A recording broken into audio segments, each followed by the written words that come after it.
So first of all, DPI is extremely thrilled to now be investing in venture capital as an asset class. This has been a long time coming for us, and we are absolutely excited to see how we can provide more support to the ecosystem.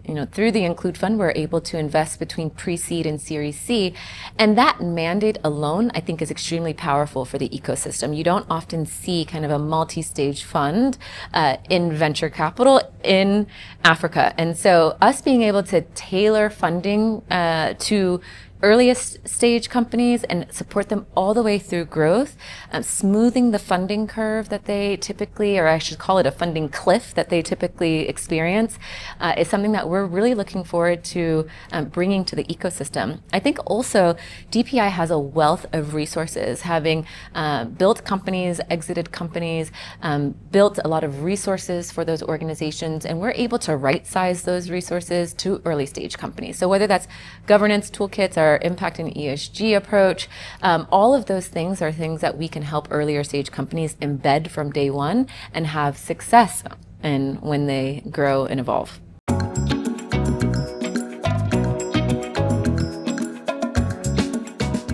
Absolutely. So, DPI has a history of transforming companies digitally and also investing in tech-driven businesses. So whether that's M&T Halan, which is a FinTech company that's now active in a number of markets, to Accion, which is a player that in the food space that has operations in Egypt, Saudi Arabia, and Morocco, but even companies like MoneyPoint here in Nigeria, which is one of our more recent investments on the private equity side. What we've learned from that is DPI is able to provide a lot of support for companies that are tech-enabled or looking to transform, and the fact that the Nclude Fund is a FinTech and embedded finance fund allows us to be focused on one sector, allows us to take those learnings from our later stage companies, for example, with Accion having expanded to a number of markets, many markets that our early stage companies are interested in expanding to. So being able to have that information transfer is extremely important, and then also helping them through the phases of growth when it's most right size and ready for them to do these expansions is something that we're looking to support on as well.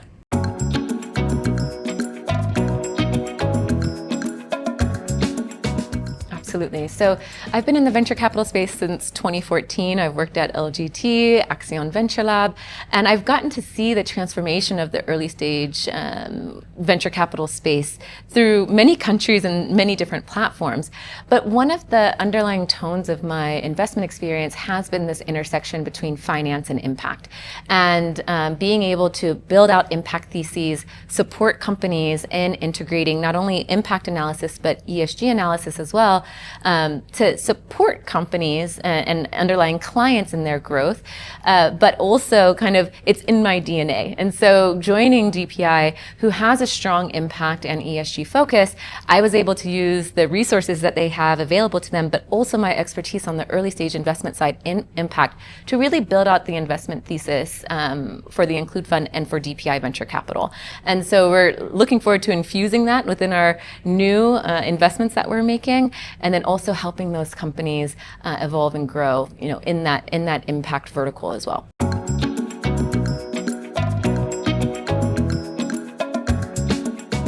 Yeah, absolutely. So when I think about international capital or institutional capital coming into Africa, I think about it not only at the fund level, but also at the co-investment level with our portfolio companies. So at the fund level, for us at Nclude, I think what's really unique is that we currently have 6 LPs. All of them are commercial LPs. And that was a little bit different than what we've seen in the VC fundraising landscape. We would love to expand that LP base, and hopefully we'll have others that are not only commercially driven. But that's one area. And I think what was appealing for them to invest in a fund like Nclude was, one, the focus on financial inclusion, but then also the ability for their firms to add value to these fintech companies that are at an earlier phase of growth. So that's kind of helping to build an actual ecosystem that can succeed. So our LPs can provide debt capital to our portfolio companies. The backing of the Central Bank of Egypt with this fund can help from a regulatory perspective. And when I think about an ecosystem, that's really what we need in order order for this industry to flourish.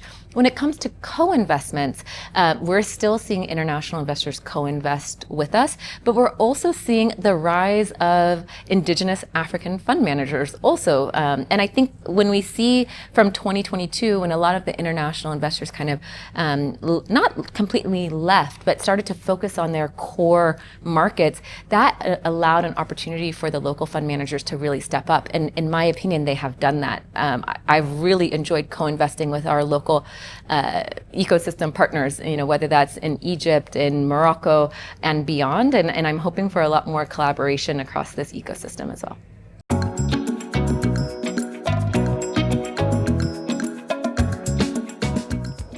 Well, first of all, I'm just thrilled that AVCA is happening in Lagos, Nigeria this year, where I live. I've lived here for the last 8 years, and it's just so great to see it back here.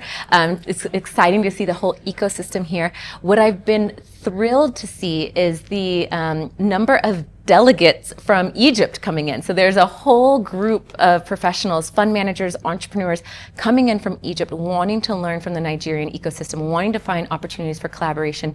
And the broader, not just African or not just Nigerian, but other fund managers that aren't necessarily exposed to Egypt yet are really excited about that as well. So that's been one takeaway for me about AVCA 2025 in Lagos, Nigeria.